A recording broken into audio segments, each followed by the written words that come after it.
Depuis vendredi, les villages côtiers et les stations touristiques de renommée mondiale dans la région ont connu des vagues atteignant jusqu'à 5 mètres de haut. Plus de 28 000 personnes ont d'ailleurs été évacuées avant la tempête. Des vagues et une mer orageuse. Un pêcheur s'est noyé lorsque son bateau a chaviré. Les avions sont cloués au sol et les ferries annulées. Les vents violents font plier les arbres.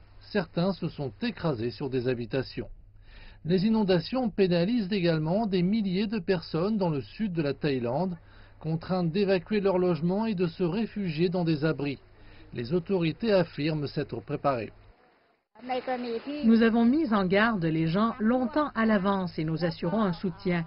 Nous avons du matériel pour déblayer les arbres tombés sur les maisons ou bloquant les routes et nous évacuons les touristes et les résidents des zones côtières. Ces jeunes sont des footballeurs dont le camp d'entraînement a été inondé.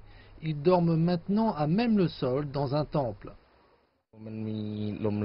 La mer était de plus en plus agitée. Nous avons donc déménagé ici pour la sécurité de tous.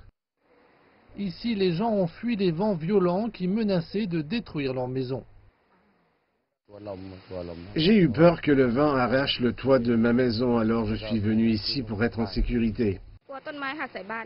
Je crains que le vent n'entraîne les arbres sur ma maison. Il y a beaucoup d'arbres autour de ma maison.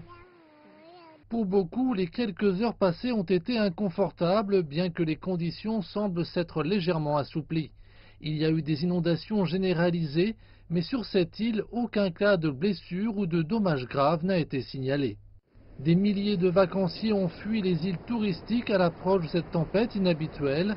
À la vue de ces plages devenues presque désertes, ce qui devait être la haute saison portera finalement un coup dur au tourisme, secteur vital de la Thaïlande.